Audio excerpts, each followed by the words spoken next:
Welcome to Recraft Fundamentals. In this video, we'll explore the new Mockup workflow and learn how to place your designs into realistic scenes without leaving the canvas.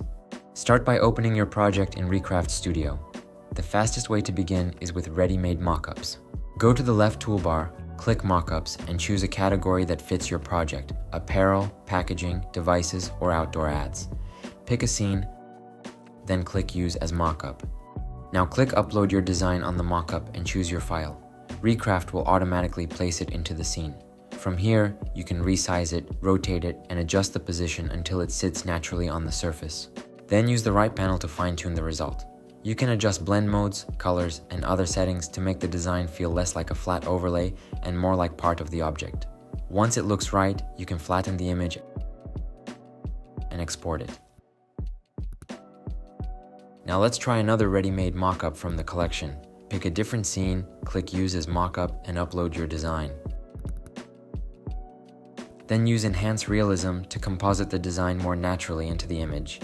This helps the design adapt to the surface, lighting, and perspective of the scene. It works especially well on flat surfaces like signs, screens, posters, packaging, and outdoor ads. You can also repeat the same steps with the same design on different mockups. This helps you quickly explore how the design works across different surfaces and formats. But here's where the workflow becomes much more flexible. You don't have to rely only on ready-made mockup scenes. You can also generate your own scene first. For example, let's create a billboard scene. Choose a model, write a prompt describing the environment, and click Generate the image. Once the image is generated, select it and click Convert to Mockup in the right panel. Now your generated image becomes a mockup. You can either click Upload your design or drag and drop an existing asset from the canvas directly onto the mockup. Then use Enhance Realism to refine the result and make the mockup feel more natural.